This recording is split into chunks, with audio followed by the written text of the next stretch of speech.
پہلے ایک موضوع کے جس کا تعلق 27 رجب سے ہے اسے تیزی سے ڈسکس کریں تاکہ جو غلط فہمیاں ہیں اور عموماً تمام دنیا میں جتنے بھی مومنین کے کیلنڈرز ہیں اور جو پروگرامز اناؤنس ہوتے ہیں ان میں عام طور پر ایک کمی نظر آتی ہے، اور وہ یہ کہ 27 رجب کے بارے میں عموماً صرف یہ کہہ دیا جاتا ہے کہ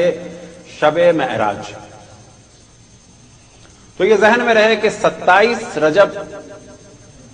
کا دن در حقیقت جو خاص اس کی اہمیت ہے وہ اہمیت ہے رسول اللہ صلی اللہ علیہ وآلہ وسلم کی بعثت کا دن ہے۔ یعنی اس دن آپ نے بے حکم خداوند تبارک و تعالی اپنی نبوت کا اعلان فرمایا، اعلان نبوت کا دن، اور سال کے اہم ترین دنوں میں سے ایک دن ہے کہ جس دن روزہ رکھنے کا ثواب ہے۔ تو 27 رجب کی جو اصل اہمیت ہے وہ ہے بعثت رسول اللہ صلی اللہ علیہ وآلہ وسلم۔ لیکن عام طور پر کیونکہ برادران اہل سنت میں 27 کے دن کو عام طور پہ معراج کہا جاتا ہے، لیکن اب یہ ذہن میں رہے کہ معراج اور ایک چیز ہے اسراء۔ تو اسراء کے معنی ہے رات کا سفر اور معراج کے معنی ہے عروج، اور یہ دونوں ساتھ ساتھ ہوئے کہ پہلے آپ سرزمین مکہ سے بیت المقدس گئے اور پھر وہاں سے معراج۔ لیکن یہ ذہن میں رکھیں کہ یہ ایک معراج کا واقعہ ہے۔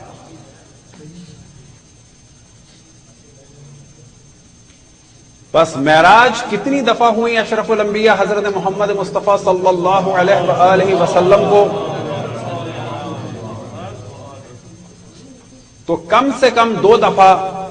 اور بعض روایات میں حتیٰ 120 دفعہ کا ذکر ہوا۔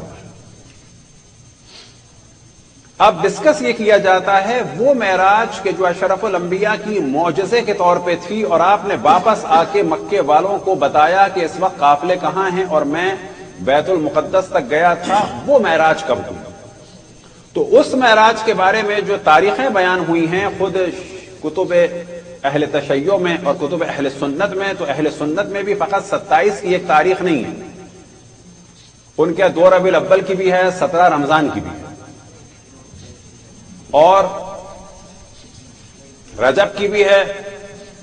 تو ساتھ میں ذی الحج کی بھی ہے۔ بالکل اسی طرح سے ہمارے یہاں بھی مختلف تاریخیں بیان ہوئی ہیں، جن میں سے جو زیادہ اہم ہے وہ 17 رمضان کی ہے۔ ساتھ میں بعض جگہ 27 کا بھی ذکر ہے، لیکن بہت ہی شاذ و نادر۔